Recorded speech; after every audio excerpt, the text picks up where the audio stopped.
தாய் தந்தை தானும் ஏகமாய் உன்னை மறந்தாலும், தாய் தந்தை தானும் ஏகமாய் உன்னை மறந்தாலும், தூயரின் கையில் உன் சாயல் உள்ளதை நினைத்தே, தூயரின் கையில் உன் சாயல் உள்ளதை நினைத்தே, தோதி செய் மனமே நீதம் தோதி செய், தோதி செய்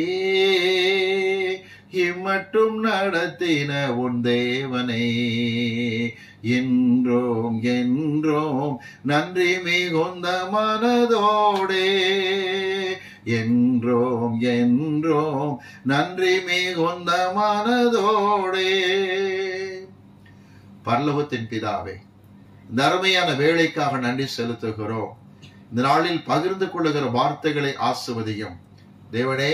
இந்த மே மாதத்திற்கு மட்டுமல்ல, வாழ்நாள் முழுவதும் ஆசீர்வாதமாய் இருக்கும்படிக்கு இன்றைக்கு பகிர்ந்து கொள்ளுகிற வாக்குத்தத்த செய்தி ஆண்டவரே கேட்கிற எல்லா பிள்ளைகளுக்கும் ஆசீர்வாதமாக இருக்கட்டும். யூடியூப் வாயிலாக இதை பெற்றுக் கொள்ளுகிற பிள்ளைகளையும் அதிகமாய் ஆசீர்வதிக்கும்படிக்கு நாங்கள் ஜெபிக்கிறோம். கர்த்தர் ஜெபத்தை கேட்டதற்காக நன்றி. இயேசு கிறிஸ்துவின் நாமத்தில் பிதாவே, ஆமென். கிறிஸ்துவுக்குள் பிரியமானவர்களே, ஆண்டவராக இயேசு கிறிஸ்துவின் அன்பின் நாமத்திலே உங்களுக்கு என்னுடைய அன்பின் வாழ்த்துக்களை, விசேஷமாக இந்த மே மாதத்திற்கான வாழ்த்துக்களை தெரிவித்துக் கொள்ளுகிறேன்.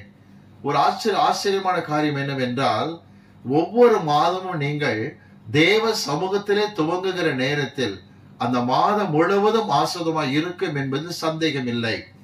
தேவன் நம்மோடு என்ன பேசுகிறார், என்ன சீர்திருத்த விரும்புகிறார் என்று அறிந்து கொள்ளத்தான் இப்படிப்பட்ட ஐக்கியத்தை கர்த்தர் நமக்கு கொடுத்திருக்கின்றார். கர்த்தர் கொடுத்திருக்கிற வாக்குத்தத்த வார்த்தையை வாசிக்க கேட்போம். 2 தெசலோனிக்கேயர் 3ஆம் அதிகாரம் எடுத்துக் கொள்ளலாம். 2 தெசலோனிக்கேயர் 3ஆம் அதிகாரம் 3ஆம் வசனத்தை நாம் வாசிக்க கேட்போம். வசனம் 3. கர்த்தரோ உண்மை உள்ளவர், அவர் உங்களை ஸ்திரப்படுத்தி தீமையை நின்று விலக்கி காத்துக் கொள்வார். ஆண்டவர் உண்மையுள்ளவர். தேவன் கொடுக்கிற வாக்குத்தத்தம் கர்த்தரோ உண்மையுள்ளவர் என்பதாகும். ஒரு ஆச்சரியமான காரியம் என்ன தெரியுமா? ஆண்டவர் உண்மையுள்ளவர் தான் இந்த வசனத்தில் சொல்லப்பட்டிருக்கிற எவைகளில் என்பதை குறித்து சிந்திக்க இருக்கின்றோம். வாசிக்க நாம் கேட்போம். 2 தெசலோனிக்கேயர் 3ஆம் அதிகாரத்தில் அந்த 3ஆம் வசனத்தில் பாருங்கள், கர்த்தரோ உண்மையுள்ளவர் என்று சொல்லிவிட்டு அடுத்த வார்த்தை வாசிப்போம். எதிலே கர்த்தர் உண்மையுள்ளவராக இருக்கிறார்? 2 தெசலோனிக்கேயர் 3ஆம் அதிகாரம் 3ஆம் வசனம் சொல்லுகிற வாக்குத்தத்த வார்த்தை, கர்த்தரோ உண்மையுள்ளவர். எவைகளிலே கர்த்தர் உண்மையுள்ளவர் என்று நாம் அறிந்து கொள்ள கடமைப்பட்டிருக்கின்றோம். 2 தெசலோனிக்கேயர் புஸ்தகம் பாருங்கள், 3ஆம் அதிகாரத்திலே 3ஆம் வசனத்தில் முதல் குறிப்பை பவுல் வைக்கிறார். வாசிப்போம். கர்த்தரோ உண்மை உள்ளவர், அவர் உங்களை ஸ்திரப்படுத்தி, அவர் உங்களை ஸ்திரப்படுத்துவார். முதல் காரியம் என்ன தெரியுமா? தேவன் உங்களையும் என்னையும் ஸ்திரப்படுத்துகிறவராக இருக்கின்றார். ஸ்திரப்படுத்துதல் என்கிற இந்த வார்த்தையானது கிரேக்க பைபிளிலே பலப்படுத்துகிறவராய் காட்டப்பட்டிருக்கிறது. அவர் God is a God who is strengthening us. தேவன் நம்மை பலப்படுத்துகிறவராய் காணப்படுகின்றார். எதிலே கர்த்தர் பலப்படுத்துகிறார், ஸ்திரப்படுத்துகிறார் என்று நாம் பார்க்க கடமைப்பட்டிருக்கின்றோம். பாருங்கள், கர்த்தரோ உண்மையுள்ளவர். எதில்? நம்மை உறுதிப்படுத்துவதில், பலப்படுத்துவதில். எதில்? சங்கீதம் 10க்கு நாம் வரலாமா? சங்கீதம் 10 17ஆம் வசனத்தை நாம் பார்க்கும் பொழுது, சங்கீதம் 10 17ஆம் வசனத்தை வாசிக்க நாம் கேட்போம். கர்த்தாவே, சிறுமைப்பட்டவர்களுடைய வேண்டுதலை கேட்டிருக்கிறீர், அவர்கள் இருதயத்தை ஸ்திரப்படுத்துவீர். சிறுமைப்பட்டவர்கள் இருதயத்தை கர்த்தர் ஸ்திரப்படுத்துகிறவராக இருக்கின்றார். விளங்கிக் கொள்ளுங்கள். சிறுமைப்பட்டவர் என்கிற வார்த்தைக்கு அர்த்தம் என்ன? ஏதோ ஏழைகள், பணத்துக்கு கஷ்டப்படுகிறவர்கள், சாப்பாட்டுக்கு வழி இல்லாத மக்கள் யோசிக்க வேண்டாம். சிறுமைப்பட்டவர் என்கிற அந்த வார்த்தையானது எபிரேய மொழியிலே ஒடுக்கப்படுகிற, those who are oppressed, ஒடுக்கப்படுகிற, நிந்திக்கப்படுகிற மக்களை காட்டுகிற வார்த்தை. திரும்ப சொல்கிறேன், ஆண்டவர் ஒடுக்கப்படுகிற, நிந்திக்கப்படுகிற, அதிகமாய் கஷ்டப்படுகிற பிள்ளைகளுக்கு கர்த்தர் உதவி செய்கிறவராய் காணப்படுகிறார். இருதயத்தை ஸ்திரப்படுத்துகிறவராய் காணப்படுகிறார். நான் சில சம்பவத்தை எடுத்துக்காட்ட விரும்புகிறேன், புரிந்து கொள்ளுங்கள். நமக்கு தெரிந்திருக்கிற மதர் தெரசா என்கிறதான அந்த அருமையான தாயார் குஷ்டரோகியின் மத்தியிலே உருக்கத்தோடு சேவை செய்திருப்பதை அறிந்திருக்கின்றோம். ஆஸ்திரியா நாட்டிலிருந்து வந்த அந்த அருமையான பெண்மணி தன் மரண நாள் பரியந்தமாக குஷ்டரோகியின் மத்தியில் ஊழியத்தை செய்தார்கள். சத்தியங்களை எடுத்து பேசினார்கள். ஒரு முறை அவர்கள் இந்த குஷ்டரோகிகள் நிறுவனத்துக்காக காணிக்கை அன்பளிப்பை பெற வேண்டும் என்று ஒரு குறிப்பிட்ட இடத்திலே, பெரியவர்கள் எல்லாம் கூடி நிற்கிற இடத்திலே, தன் 2 கைகளை ஏந்தி இந்த குஷ்டரோகிகளுக்கு நான் சேவை செய்கிறேன், ஏதாவது முடிந்ததை தாருங்கள் என்று கையை நீட்டிய பொழுது ஒரு பயங்கரமான கர்வம் பிடித்த பணக்காரன் ஒருவன் காரி அந்த கையிலே உமிழ்ந்து விட்டான், காரி துப்பினான். கொஞ்சம் கூட முகத்தை மாற்றி கொள்ளாத அந்த குறிப்பிட்ட தாயார் இந்த கையில் அந்த எச்சில் துப்பப்பட்டதை வாங்கி கொண்டு, இது எனக்கு, ஆனா ஏழைகளுக்கு என்ன தரப்போகிறாய் என்று கேட்டார்கள். இதற்கு நிச்சயமாகவே இருதயம் ஸ்திரப்பட்டிருக்க வேண்டும் என்று விளங்கிக் கொள்ளுங்கள். இருதயம் ஸ்திரப்படவில்லை என்று விளங்கிக் கொள்ளுங்கள். இல்லை என்றால் நிச்சயம் விளைவுகள் வேறு மாதிரியாக இருந்திருக்கும். அவன் காரி உமிழ்ந்தான். கர்த்தருடைய கிருபை அவள் இருதயத்தை ஸ்திரப்படுத்தினபடியினால் தைரியமாய் சொன்னார்கள், இது எனக்கு, ஆனா ஏழைகளுக்கு எதை கொடுக்க போகிறாய் என்று கேட்டார்கள். வெட்கப்பட்டு தலை குனிந்தான். திரும்ப சொல்கிறேன், கர்த்தரோ நம் இருதயத்தை ஸ்திரப்படுத்துவார் என்றால் வேதனைப்படுத்தப்படுகிற நாட்களிலே, ஒடுக்கப்படுகிற நாட்களிலே 1999 வருஷம் ஆஸ்திரேலியா மிஷனரியாக இங்கு ஊழியம் செய்து கொண்டிருந்த, ஒடிசாவில் ஊழியம் செய்து கொண்டிருந்த கிரகாம் ஸ்டெயின்ஸ் என்பவர் தன் 2 குமாரர்கள், பிலிப்பு தீமோத்தே என்கிற 2 குமாரரோடு கூட தான் தங்கியிருந்த வாகனத்திலே உயிரோடு கூட கொளுத்தப்பட்டார். மிக சோகமான நிகழ்ச்சியாக அமைந்தது. ஆனால் தன் கணவரையும் 2 பிள்ளைகளையும் இழந்த அந்த கிளாடிஸ் என்கிற அவருடைய துணைவியார், நான் அவர்களை மன்னித்து விடுகிறேன் என்று சொன்னார்கள். அந்த வார்த்தை அனைவரும் ஆச்சரியப்பட வைத்தது. நான் அவர்களை மன்னித்து விடுகிறேன். ஒன்று தெரியுமா, இந்த வார்த்தை சொல்வதற்கு இருதயமானது ஸ்திரப்பட்டிருக்க வேண்டும். ஆண்டவர் ஒடுக்கப்படுகிற மக்கள் இருதயத்தை ஸ்திரப்படுத்துகிறவராக இருக்கிறார். நான் முடிவாக ஒரு காரியம் சொல்ல விரும்புகின்றேன். நீங்கள் அவமானப்படுத்தப்பட்ட சில நேரங்களிலே மிக அமைதியாக இருந்திருப்பீர்கள். நெருக்கப்படுகிற நேரத்திலே மிக அமைதியாக இருந்திருப்பீர்கள். அசிங்கமாய் தூஷிக்கப்பட்ட நேரங்களிலே மிக அமைதியாக இருந்திருப்பீர்கள். ஆனால் பிறகு நீங்கள் வருத்தப்படக்கூடாது. ஏன் அமைதியாக இருந்தோம், ஏன் திருப்பி கேள்வி கேட்கவில்லை என்று கர்த்தர் தான் உங்கள் இருதயத்தை ஸ்திரப்படுத்தி இருக்கிறார். சங்கீதம் 10:17 தாற்பயத்தை நான் திரும்ப சொல்லுகிறேன். ஒடுக்கப்படுகிற நேரத்திலே, அவமானப்படுத்தப்படுகிற நேரத்திலே அவர்தான் இருதயத்தை ஸ்திரப்படுத்துகிறார் என்று வேதம் நமக்கு சொல்லுகிறதை பார்க்கின்றோம். ஆகவே அமைதியாக இருந்த நேரத்தை குறித்து கவலையே வேண்டாம். பக்தன் தாவீதின் வாழ்க்கையை எடுத்து காட்ட விரும்புகின்றேன். 1 சாமுவேல் 22 எடுத்துக் கொள்ளலாம். 1 சாமுவேல் 22 1 வசனத்தை வாசிக்க நாம் கேட்போம். வசனம் 1. தாவீது அவ்விடத்தை விட்டு தப்பி அதுல்லாம் என்னும் கெபிக்கு போனான். அதை அவன் சகோதரரும் அவன் தகப்பன் வீட்டார் அனைவரும் கேட்டு அங்கே அவனிடத்திற்கு போனார்கள். தாவீதின் சகோதரரும் தகப்பன் வீட்டாரும் என்ன செய்தார்கள் தெரியுமா? அதுல்லாம் கெவி பக்கம் தாவீது இருப்பதை கேள்விப்பட்டு போனார்கள். சரி, தாவீது என்ன திரும்ப செய்தார்? தன் தகப்பனை தாயை அழைத்துக் கொண்டு மோவாபிய தேசத்துக்கு போய் மோவாபிய ராஜாவிடத்து தன் பெற்றோருக்காக பேசுகின்றார். வாசிக்கலாம். 1 சாமுவேல் 22 4 வசனத்தை வாசிக்கலாம் கேட்கும். வசனம் 4. அவர்களை மோவாபின் ராஜாவினிடத்தில் அழைத்து கொண்டு போய் விட்டான். தாவீது அரணில் இருந்த நாளெல்லாம் அவர்கள் அங்கே அவனோடு இருந்தார்கள். கொஞ்சம் கவனிங்க. தாவீது அரணில் காணப்பட்டார். ஆனால் மோவாபிய ராஜாவிடத்தில் கொண்டு போய் பெற்றோரை விட்டு விட்டு வருகின்றார். சரித்திரம் ஒரு குறிப்பை நமக்கு படிப்பித்து காட்டுகிறது. என்ன தெரியுமா? தாவீது பெற்றோருக்கு பாதுகாப்பான இடத்தை கொடுத்து விட்டு தொடர்ந்து மூவ் பண்ணி கொண்டிருக்கும் பொழுது இந்த பெற்றோர் சவுலுக்கு பயந்தவர்களாக மோவாபிலே இருக்காதபடிக்கு புறப்பட்டு வந்து சவுலிடத்தில் நின்று தாங்கள் தாவீதை சந்தித்த இடம் எதுவென்று காட்டி கொடுத்தார்கள். இந்த செய்தி தாவீது கேள்விப்பட்டார். கர்த்தர் தாவீதுக்கு சொன்ன வார்த்தை என்ன தெரியுமா? 1 சாமுவேல் 22 5 வசனத்தை வாசிக்க நான் கேட்போம். வசனம் 5.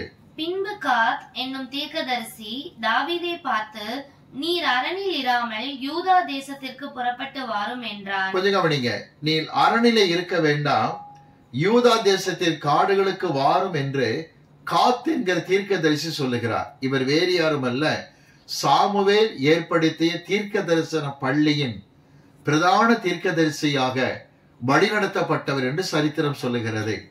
இவர் தாவீதை பார்த்து கர்த்தர் சொல்லுகிறது என்னவென்றால், ஒன்று தெரியுமா, தாவீது தப்பிக்க மாத்திரம் வழி கேட்கவில்லை கர்த்தரிடத்திலே, அடுத்து எங்கே போவது என்று விசாரித்தறிந்தார் என்று தெரிந்து கொள்ளுங்கள். ஆக விசாரித்து கர்த்தர் சொன்னபடி நடந்து கொண்டிருந்த தாவீதுக்கு நடந்த ஒரு செய்தி என்ன, நீர் யூதேயாவின் காட்டுக்கு வாரும் என்று சொன்னார்கள். யூதேயாவின் காட்டுக்கு வந்தாயிற்று. இப்ப தாவீது கேள்விப்பட்ட செய்தி என்ன தெரியுமா, உன்னுடைய தகப்பனும் தாயும் உன்னை சவுலிடத்திலே காட்டி கொடுத்து விட்டார்கள் என்று கேள்விப்பட்டார். அப்பொழுதுதான் 27ஆம் சங்கீதத்தை எழுதினார். சங்கீதம் 27ஆம் சங்கீதத்திலே 1ஆம் வசனத்தில் கர்த்தர் தன்னை பலப்படுத்துவார், அவரே எனக்கு வெளிச்சமாய் இருப்பார் என்று தைரியமாய் சங்கீதத்தை ஆரம்பித்த தாவீதை 27ஆம் சங்கீதம் 10ஆம் வசனத்தை வாசிக்கலாம், கேட்போம். வசனம் 10. என் தகப்பனும் என் தாயும் என்னை கைவிட்டாலும் கர்த்தர் என்னை சேர்த்துக் கொள்ளுவார். ஒரு நம்பிக்கை வெளிப்படுத்துகிறார். தகப்பனும் தாயும் என்னை கைவிட்டாலும், நல்ல தாவீதுக்கு தெரியும், சாமுவேல் பிள்ளைகளை ஆயத்தப்படுத்த சொல்லியும் தன் தகப்பனாக ஈசா என்பவர் இந்த குறிப்பிட்டதான குமாரரிலே தாவீதை மாத்திரம் ஆடு மேய்க்க அனுப்பிவிட்டு, அவர் தாவீதை அனுப்பிவிட்டு மற்ற குமாரர் ஆயத்தப்படுத்தி இருந்தது 1 சாமுவேல் புஸ்தகத்திலே 16ஆம் அதிகாரத்தில் வருகிறது. தகப்பன் தன்னை புறக்கணிப்பது தாவீதுக்கு நன்கு தெரியும். எவ்வளவு காரியம் நடந்திருந்தாலும் கூட கர்த்தர் தாவீதோடு பேசுகிற வார்த்தை என்ன, 27ஆம் சங்கீதம் 10ஆம் வசனத்திலே, என் தகப்பனும் தாயும் என்னை கைவிட்டாலும் கர்த்தர் என்னை சேர்த்துக் கொள்வார் என்று சொன்ன பொழுது, தாவீது சங்கீதம் பாடிக்கொண்டிருக்கும் போதே ஒரு வழக்கம் என்ன தெரியுமா, அவருக்கு கர்த்தருடைய வார்த்தை சங்கீதத்திலே கிடைக்கும். வாசிக்கலாமா? 27ஆம் சங்கீதம் 14ஆம் வசனத்தை வாசிப்போம். வசனம் 14. கர்த்தருக்கு காத்திரு, அவர் உன் இருதயத்தை ஸ்திரப்படுத்துவார், திடமனதாய் இருந்து கர்த்தருக்கே காத்திரு. இருதயத்தை ஸ்திரப்படுத்துவார். எப்பொழுது? ஒடுக்கப்படுகிற நேரத்தில், சிறுமைப்படுத்தப்படுகிற நேரத்தில், வேதனை அனுபவிக்கிற நேரத்தில் இருதயத்தை கர்த்தர் ஸ்திரப்படுத்துவார். எந்த விதத்திலுமே தாவீது தன்னுடைய வாழ்க்கையிலே இருதய ஸ்திரம் இல்லாதவராக அவர் காணப்படவில்லை. ஏன்? கர்த்தர் அவர் இருதயத்தை ஸ்திரப்படுத்துகிறவராய் காணப்பட்டார் என்று விளங்கிக் கொள்ளுங்கள். வாசிக்கலாம், வசனத்தை வாசிப்போம். 27ஆம் சங்கீதம் 14ஆம் வசனம் சொல்லுகிறது, கர்த்தர் இருதயத்தை ஸ்திரப்படுத்துவார். இந்த தாவீது அடுத்து செய்த காரியத்துக்கு வருகின்றோம். 1 சாமுவேல் 23ஆம் அதிகாரம் 26ஆம் வசனத்தை வாசிக்கலாம், கேட்போம். 1 சாமுவேல் 23 26ஆம் வசனத்தை வாசிக்க கேட்போம். சவுல் மலையின் இந்த பக்கத்திலும் தாவீதும் அவன் மனுஷரும் மலையின் அந்த பக்கத்திலும் நடந்தார்கள். சவுலுக்கு தப்பி போக தாவீது தீவிரித்த போது சவுலும் அவன் மனுஷரும் தாவீதையும் அவன் மனுஷரையும் பிடிக்கத்தக்கதாய் அவர்களை வளைந்து கொண்டார்கள். இப்பொழுது தாவீது தன் சகாக்களோடு கூட சுற்றி வளைக்கப்பட்டு விட்டார். நெருக்கடியான ஒரு நேரம், அதிகமான வேதனையின் நேரம். இது நடந்தது என்ன? சங்கீதம் 17 அப்பொழுதுதான் பாடுகின்றார். 17ஆம் சங்கீதத்திலே 11ஆம் வசனத்தை வாசிக்கலாம், கேட்போம். சங்கீதம் 17:11. நாங்கள் செல்லும் பாதைகளில் இப்பொழுது நீ எங்களை வளைந்து கொண்டார்கள், எங்களை தரையிலே தள்ளும்படி அவர்கள் கண்கள் எங்களை நோக்கி கொண்டிருக்கிறது. நாங்கள் செல்லுகிற பாதைகளில் எங்களை வளைந்து கொண்டார்கள். ஒரு முக்கியமான பின்னணி புரிந்து கொள்வீர்களா? எதற்கு தாவீது இந்த நிலைக்கு வர வேண்டும் என்பது ஒரு கேள்வி. 1 சாமுவேல் 23ஆம் அதிகாரம் ஆரம்பத்திலிருந்தே சொல்லுகின்றது, கேயிரா பட்டணத்தை பெலிஸ்தர் கொள்ளையடித்து விட்டார்கள். பாதுகாக்க வேண்டிய பாதுகாவலன் யார்? சவுல் தான். அவனோ பெலிஸ்தரை விரட்டுவதற்கு பதிலாக தாவீதை விரட்டி கொண்டிருக்கின்றான். தன் கடமையை மறந்தவன். ஆனா தாவீது தான் சவுலுடைய இராணுவத்திலே பணியாற்றுகிற அந்த கடமை உணர்ச்சியோடு கூட கர்த்தரிடத்தில் விசாரித்து பெலிஸ்தரை பின்தொடர்ந்து போய் கேகிலா பட்டணத்தார் சொத்துக்களை எல்லாம் திரும்ப பெற்றுக்கொண்டு திரும்ப கேகிலாவுக்குள் வந்து ஜனங்கள்கிட்ட கொடுக்கிறார். நல்ல கவனிங்க, கேகிலா பட்டணத்துக்கு தன் உயிரையும் பொருட்படுத்தாமல் தாவீது நன்மை செய்திருக்கிறார். இந்த காலகட்டத்தில் தான் கேள்விப்படுகிறார். இந்த அரணான பட்டணத்துக்குள்ள இருக்கிற தாவீதை தேடி சவுல் வருகிறதை கேள்விப்படுகின்றார். கர்த்தர்ட்ட கேட்கிறார், தேவனே, கேகிலா பட்டணத்து சவுல் வருகின்றான், இந்த பட்டணத்தால் நீ காட்டி கொடுப்பாங்களா மறைச்சு வச்சுக்குவாங்களா கேட்கும் போதே 1 சாமுவேல் 23ஆம் அதிகாரத்திலே 12ஆம் வசனம் சொல்லுகிறதே, அவர்கள் ஒப்பு கொடுப்பார் என்று கர்த்தர் சொல்லிவிட்டார். உடனே தாவீது அங்கிருந்து தப்புவதற்கு வழி செய்கின்றார். அப்பொழுதுதான் 31ஆம் சங்கீதத்தை பாடினார். சங்கீதம் 31 2ஆம் வசனத்தில் மிக அவசரம் என்று கர்த்தரை நோக்கி கெஞ்சுகிறார். எனக்கு உடனே சீக்கிரமாய் விடுதலையை தாரும் என்று கெஞ்சுகிறார். ஒருவேளை உயிருக்கு ஆபத்து வந்து விட்டால் 5ஆம் வசனத்திலே என் ஆவியை உன் கையில் ஒப்புக் கொடுக்கிறேன் என்று கெஞ்சி அழுகிறார் தாவீது. மட்டுமல்ல, 20ஆம் வசனம் வரைக்கும் அவர் அந்த பட்டணத்தை விட்டு தப்புகிற நேரத்தில் பாடிக்கொண்டே வந்தவர். 21ஆம் வசனத்தில் சங்கீதம் 31:21 வாசிக்க நாம் கேட்போம். 31:21. கர்த்தர் அரணான நகரத்தில் எனக்கு தமது கிருபையை அதிசயமாய் விளங்க பண்ணினபடியால் அவருக்கு ஸ்தோத்திரம். கர்த்தருடைய நாமத்தில் தாவீது தப்பித்து விட்டார். தப்பித்த பிறகு கர்த்தரை மகிமைப்படுத்துகிற அவர், சற்று கவனிங்கள், தன் கூட வந்த சகாக்களை பார்த்து என்ன சொன்னார் வாசிக்கலாமா? வசனம் 24 வாசிப்போம். 31:24. கர்த்தருக்கு காத்திருக்கிறவர்களே, நீங்கள் எல்லோரும் திடமனதாய் இருங்கள், அவர் உங்கள் இருதயத்தை ஸ்திரப்படுத்துவார். பாருங்க, ஏற்கனவே கர்த்தருக்கு காத்திரு, திடமனதாயிருந்து கர்த்தருக்கு காத்திரு என்று 27ஆம் சங்கீதத்திலே வார்த்தையை பெற்றவர் இப்பொழுது தன் கூட வந்த மக்களுக்கு அறிவுரை கொடுக்கிறார். காத்திருங்கள், கர்த்தர் உங்கள் இருதயத்தை ஸ்திரப்படுத்துவார். இதிலே இந்த நெருக்கடியான காலகட்டத்திலே இதைத்தான் கர்த்தர் புதிய ஏற்பாட்டில் பேதுருவுக்கு சொன்னார். பேதுருவே, உனக்காக நான் வேண்டிக் கொண்டேன், நீ குணப்பட்ட பின்பு உன் சகோதரரை ஸ்திரப்படுத்து என்று கர்த்தர் சொன்னார். லூக்கா 22ஆம் அதிகாரம் 32ஆம் வசனத்திலே கர்த்தர் சொல்றார், பேதுருவை பார்த்து நீ குணப்படு, உன் சகோதரை ஸ்திரப்படுத்து என்று சொல்லுகிறார். பேதுருவை ஸ்திரப்படுத்தின கர்த்தர் அவரை கொண்டு மற்றவரை ஸ்திரப்படுத்தினார். வாசிப்போம். 1 பேதுரு 5ஆம் அதிகாரம் எடுத்துக்கொள்ளலாம். 1 பேதுரு 5ஆம் அதிகாரம் எடுத்துக்கொள்வோம். 10ஆம் வசனத்தை வாசிக்க நாம் கேட்போம். 1 பேதுரு 5:10. கிறிஸ்து இயேசுவுக்குள் நம்மை தமது நித்திய மகிமைக்கு அழைத்தவராயிருக்கிற சகல கிருபையும் பொருந்திய தேவன் தாமே கொஞ்ச காலம் பாட அனுபவிக்கிற உங்களை சீர்படுத்தி ஸ்திரப்படுத்தி பலப்படுத்தி நிலைநிறுத்துவாராக. தன்னுடைய பொதுவான நிருபத்திலே கஷ்டப்படுகிற எல்லா விசுவாசிகளும் சொல்லுகிறார், கர்த்தர் உங்களை ஸ்திரப்படுத்துவாராக. ஒரு வார்த்தை புரிந்து கொள்ளுங்க, கர்த்தரோ உண்மையுள்ளவர். எதிலே உண்மையுள்ளவர்? ஒடுக்கப்படுகிற நேரத்தில், சிறுமைப்படுத்தப்படுகிற நேரத்தில் அவர் நம்மை ஸ்திரப்படுத்துகிற தேவனாக இருக்கிறார் என்று விளங்கிக் கொள்ளுங்கள். ஆம் பிரியமானவர்களே, அப்போஸ்தலர் நடவடிக்கைகள் 14ஆம் அதிகாரத்துக்கு வருவோம். தெசலோனிக்கா பட்டணத்திலே பவுலுக்கு நேர்ந்த கொடுமையை பாருங்கள். அப்போஸ்தலர் 14:19 வசனத்தை நாம் வாசிப்போம். வசனம் 19. பின்பு அந்தியோகியாவிலும் இக்கோனியாவிலும் இருந்து சில யூதர்கள் வந்து ஜனங்களுக்கு போதனை செய்து பவுலை கல்லெறிந்து அவன் மரித்து போனான் என்று எண்ணி இவனை பட்டணத்துக்கு வெளியே இழுத்து கொண்டு போனார்கள். அங்கு பவுலை கர்த்தர் பலப்படுத்துகிறார். எழுந்தார் பவுல் கர்த்தருடைய கிருபையிலே பட்டணத்துக்கு உள்ளே பிரவேசித்தார். 22ஆம் வசனம் பாருங்கள். 22ஆம் வசனம். சீஷருடைய மனதை திடப்படுத்தி விசுவாசத்திலே நிலைத்திருக்கும்படி அவர்களுக்கு புத்தி சொல்லி நாம் அநேக உபத்திரவங்களின் வழியாய் தேவனுடைய ராஜ்யத்தில் பிரவேசிக்க வேண்டும் என்று சொன்னார்கள். தெசலோனிக்கேயில் நேர்ந்த அந்த அவமானம், வேதனை குறித்து எல்லாரும் கலங்கி கொண்டிருக்கும் பொழுது பவுலுடைய குழுவினர் சொல்லுகிறார்கள், திடமாய் இருங்கள், இப்படித்தான் அநேக பாடுகளை கடக்க வேண்டும் என்று சொன்னார்கள். இது மிக முக்கியமானது. அடுத்து பாருங்கள், அந்த நாட்களிலே பவுல் தெசலோனிக்கேயருக்கு நிருபத்தை எழுதினார். ஒன்றை விளங்கிக் கொள்ளுங்கள், பவுல் எழுதிய முதல் 2 நிருபங்கள் 1 தெசலோனிக்கேயரும் 2 தெசலோனிக்கேயரும் ஆகும்.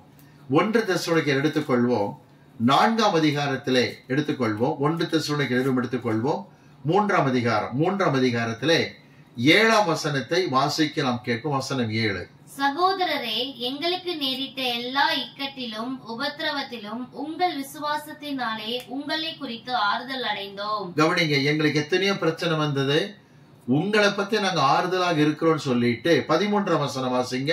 வசனம் 13. இவ்விதமாய் நம்முடைய கர்த்தராகிய இயேசு கிறிஸ்து தமது பரிசுத்தவான்கள் அனைவரோடும் கூட வரும்போது நீங்கள் நம்முடைய பிதாவாகிய தேவனுக்கு முன்பாக பிழையற்ற பரிசுத்தம் உள்ளவர்களாய் இருக்கும்படி உங்கள் இருதயங்களை ஸ்திரப்படுத்துவாராக.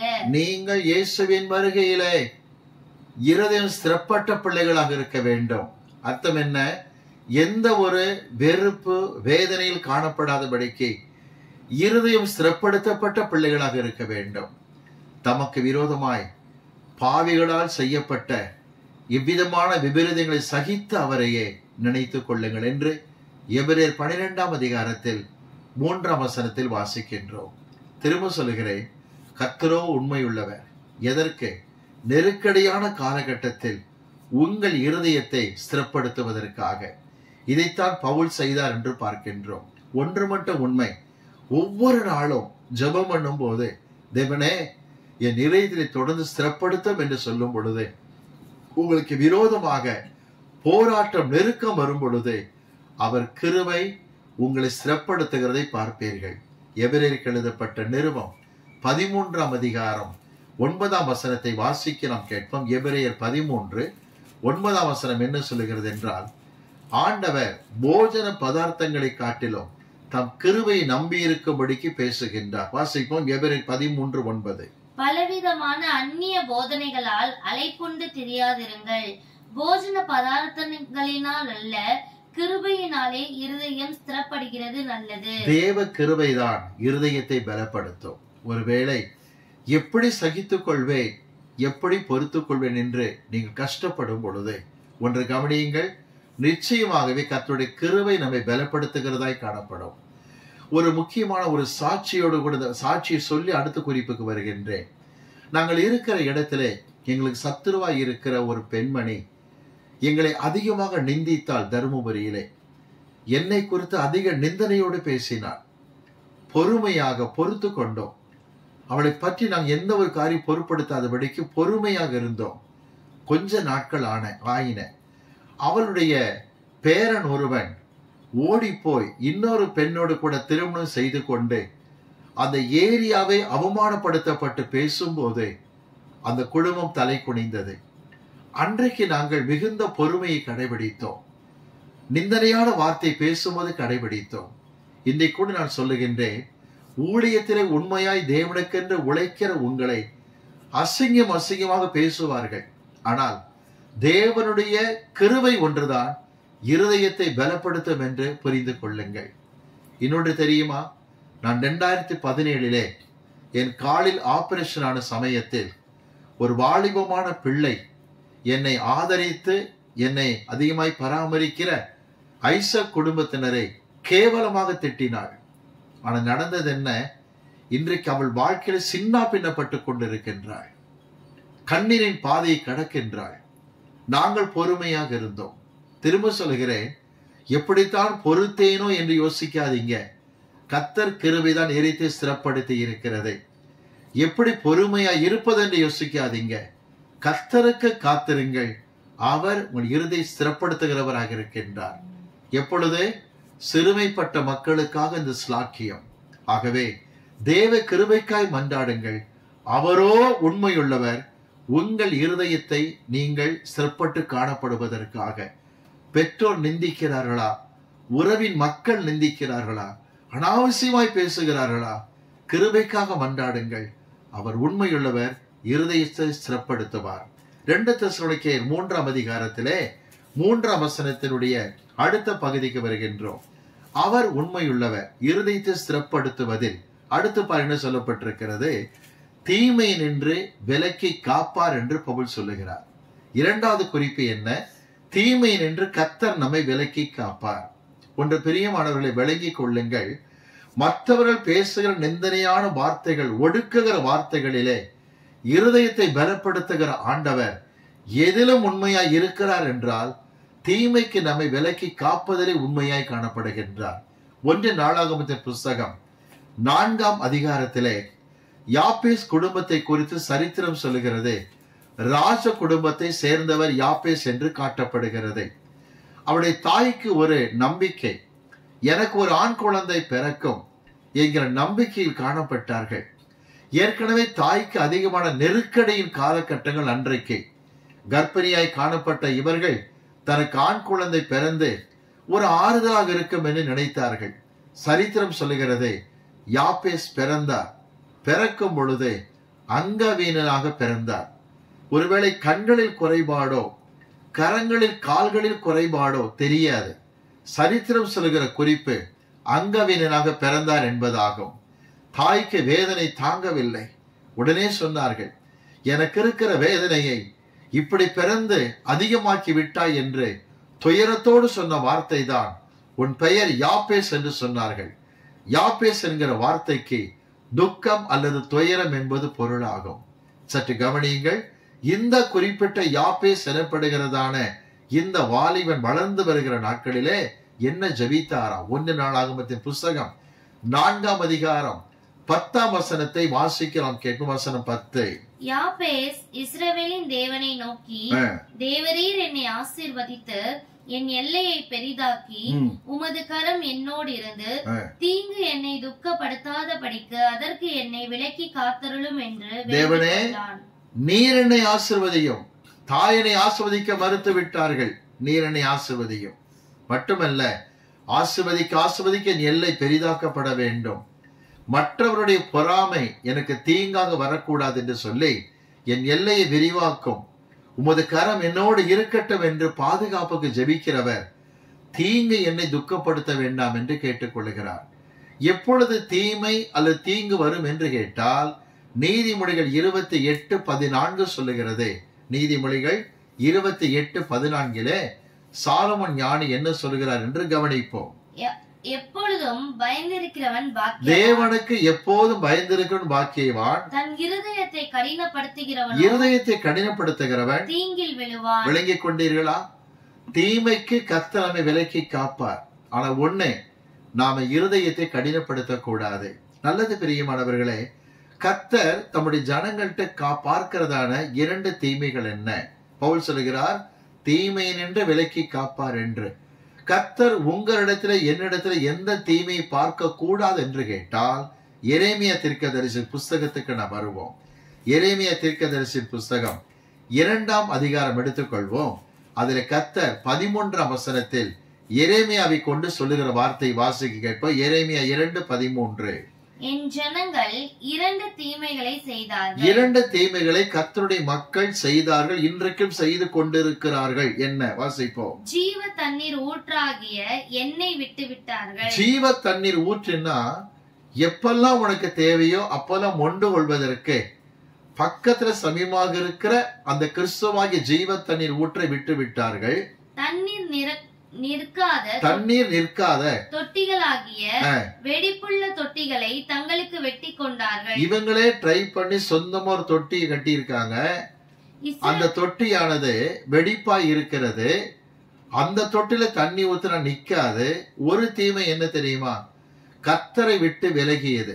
2வது தீமை, தண்ணி நிக்காத சொந்த தொட்டியை வெட்டி கொள்வது என்று கர்த்தர் சொல்லுகின்றார். இன்னைக்கு கூட சொல்லுகிறேன், கர்த்தருக்குள் இருக்க வேண்டிய நீங்கள் 2 தீமை செய்ய முடியும்.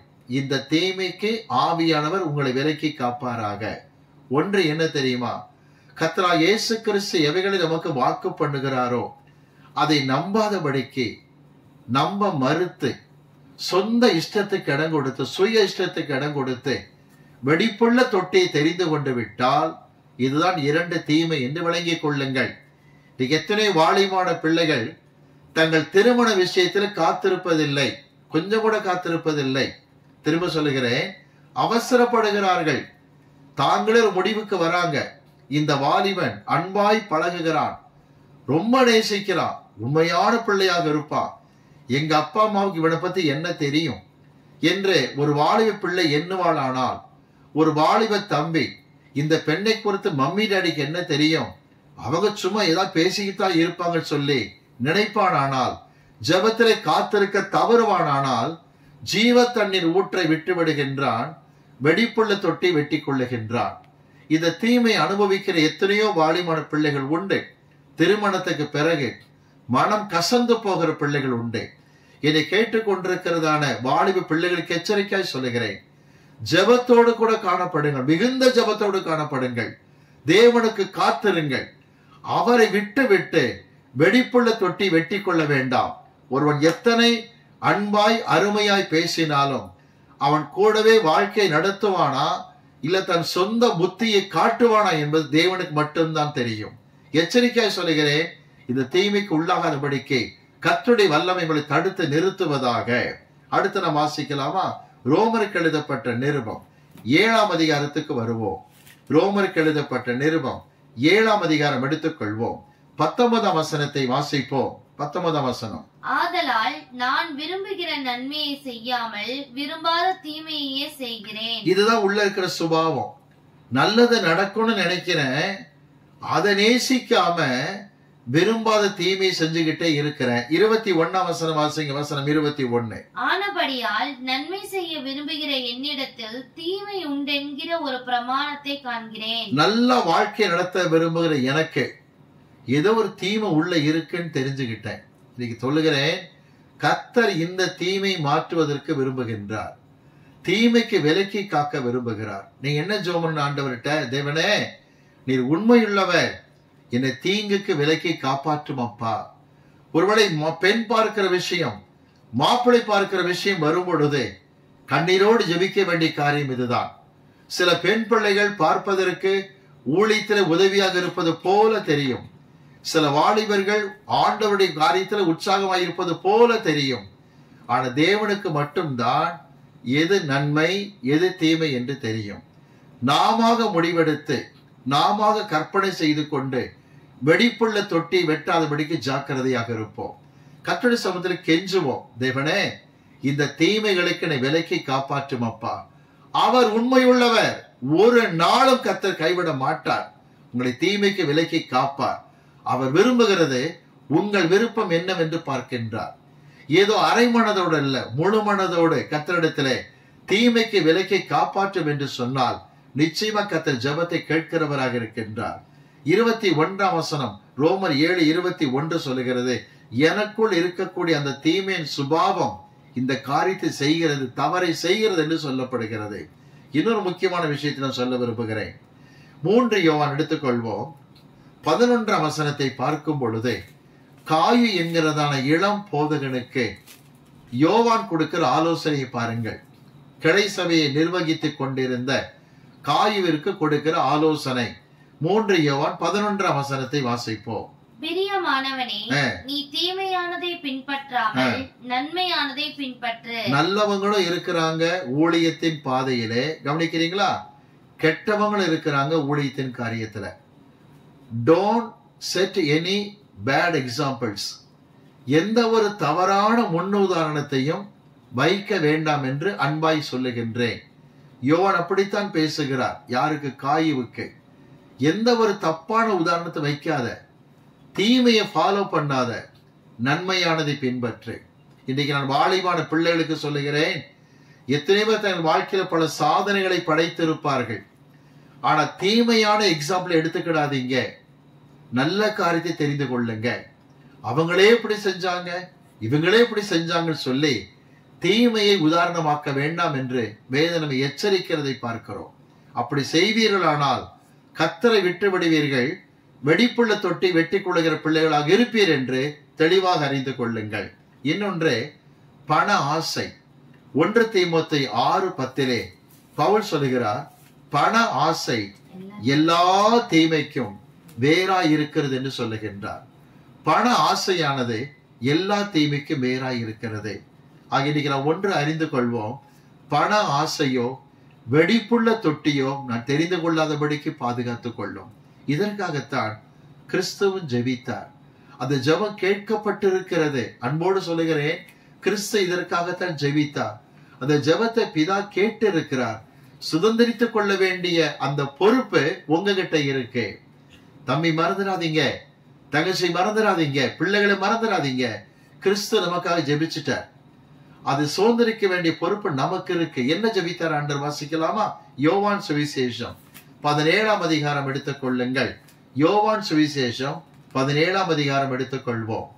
15ஆம் வசனத்தை வாசிக்கிறோம். வசனம் 15. நீர் அவர்களை உலகத்திலிருந்து எடுத்துக் கொள்ளும்படி நான் வேண்டிக் கொள்ளாமல், உலகத்திலிருந்து என் பிள்ளைகளை எடுத்துக்கொள்ளும் நான் ஜெபம் பண்ணல ஆண்டவரே. வாசிப்போம். நீர் அவர்களை தீமை நின்று காக்கும்படி வேண்டிக் கொள். தீமை நின்று காக்கும்படி கிறிஸ்து உங்களுக்காக எனக்காக ஜெபித்திருக்கிறார்.